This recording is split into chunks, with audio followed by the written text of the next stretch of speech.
अल्हम्दुलिल्लाह। और रमज़ान मुबारक के बारे में बहुत से हदीसें तो आ गए, और शब कदर के बारे में भी, रमज़ान में नमाज़ पढ़ने के बारे में भी, और रोज़ा रखने के बारे में भी तो बहुत से हदीसें आ गए। आखिर में क्या होता है कि एतकाफ़ रखना ताक रातों में, कि गांव में कोई एक आदमी मस्जिद में ज़रूर बैठना एतकाफ़ के लिए, तो वरना गांव वाले के ऊपर एक वबाल है कि इसलिए मस्जिद के अंदर एक आदमी अल्लाह की इबादत में मशगूल रहना, इसका मतलब एतकाफ़ है। एतकाफ़ में अपनी औरतों को अपने हाथ तक लगने नहीं देना, ठीक है। ये खुदाबंदी ज़ाबतें हैं, उसको ऐसा ही बेफजूल नहीं समझना, ठीक है। इसके करीब तक भी नहीं जाना कि ये रमज़ान मुबारक का महीना ये एतकाफ़ की चीज़ है। और शादी मुबारक के बारे में बताया कि शादी का मतलब ये है कि अल्लाह का हकाम है, उनको लहू लाबाब नहीं समझना, ठीक है। तो बहुत सी बातें हैं कुरान करीम में, इंसान को अल्लाह ताला ने डराया, धमकाया, समझाया, समझ लेना चाहिए।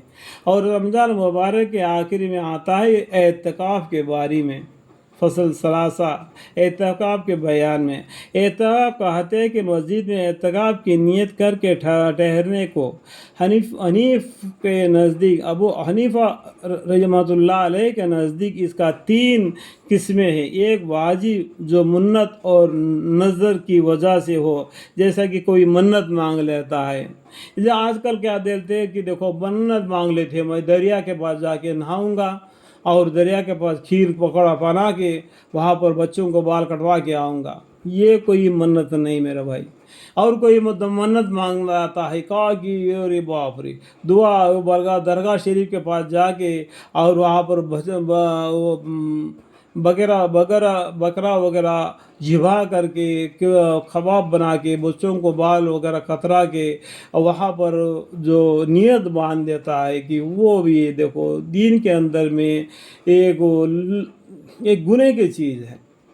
कि एतकाफ़ का नियत भी वैसा है कि एतकाफ़ का नियत भी एक अल्लाह की मर्ज़ी से, देखो अगर मेरा ये मुसीबत आ गया या अल्लाह ये मुसीबत मुझसे टल गया तो मैं 2 दिन के रोज़ा रखूँगा या 2 दिन एतकाफ़ करूँगा, या तेरे रास्ते में 2 दिन, दो तबलीग में निकलते हैं, देखो 2 दिन तेरा रास्ते में तकलीफ के लिए निकलूँगा, 2 लोगों को दीन की तरफ दुआ बुलवाई। इस तरीके से मन्नत मांग लेना। आज लोग मुसलमानों के मन्नतें क्या ना जाने किस तरीके से है, समझ लेना चाहिए हर आदमी, ठीक है। कहने की ज़रूरत नहीं एक दूसरे को, हर आदमी अपने गिरबान में मुंह डाल के देखे तो मालूम पड़ जाए कि मेरा हद क्या तक है।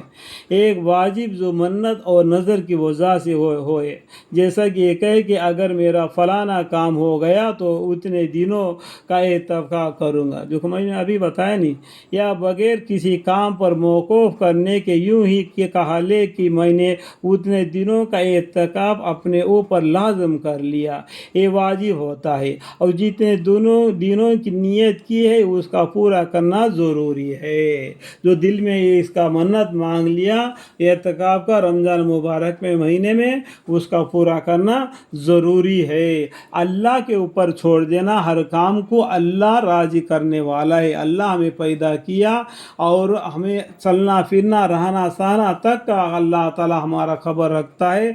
हमारे रोज़ी रोटी अल्लाह हमें पहुंचा देता है। कभी हो अल्लाह ताला भूखा नहीं रखता। जैसा कि एक माँ अपने बच्चे को भूखा रहना पसंद नहीं करती, उस तरीके से अल्लाह ताला अपने बंदों को भूखा नहीं रखना चाहता है। लेकिन रमज़ान मुबारक के महीने में हम भूखे रहते हैं, इसका मतलब ये नहीं कि अल्लाह हमको भूखा रखना चाहता है। लेकिन एक भूख प्यास की वजह से आपको भी मालूम हो जाए कि गरीब आदमी का ज़िंदगी किस तरीके से गुजरती है। ये भूख के बेताबी आपको दिन भर भूखा रहने से मालूम हो जाए कि गरीब आदमी के क्या हाल है। तो इस तरीके से आपको गरीबी का भी दिखला देता है और अल्लाह से दुआ मांगने का भी ज़रिया बना लेता है। और रमज़ान मुबारक के रोज़ा रख के इबादत करने से आपको सवाब भी ज़्यादा देता है। ये अल्लाह के फजल व करम है अपने बंदों पर। जिस तरीके से माशी भी 70 गुना प्यार करने वाला, रहम करने वाला अल्लाह हमें भूखा रखने से उसको क्या मिलेगा। کیا ملے گا ہم بھوکا رہنے سے؟ لیکن ایک بہانہ بنا دیا اللہ تعالیٰ نے ہماری امت کے لیے تحفے کے طور پر رمضان المبارک کا مہینہ دے دیا، اس میں تمہیں اللہ کی عبادت کرے تاکہ اس میں آپ کو ثواب زیادہ ملے۔ اگلے امت زیادہ سال زندے رہے تھے، اس امت کی عمر کم ہے، اس کے برابر عمل کرنے کا ثواب ملے، اس نیت نے اللہ تعالیٰ نے رمضان المبارک کا مہینہ ہمیں عطا فرمائی ہماری امت کے لیے۔ اللہ تعالیٰ سب کو سمجھنے کے توفیق عطا فرمائے، آمین۔